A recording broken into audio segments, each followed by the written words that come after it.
هذول الثلاثة. شوف شو اللي راح يصير بعد شوي.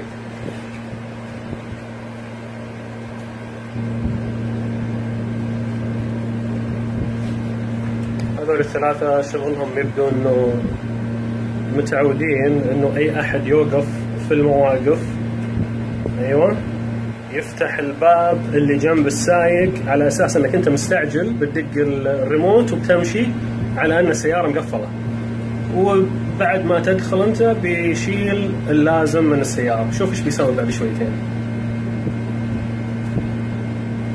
شوف البليزر، شوف الآن بيفتح الباب،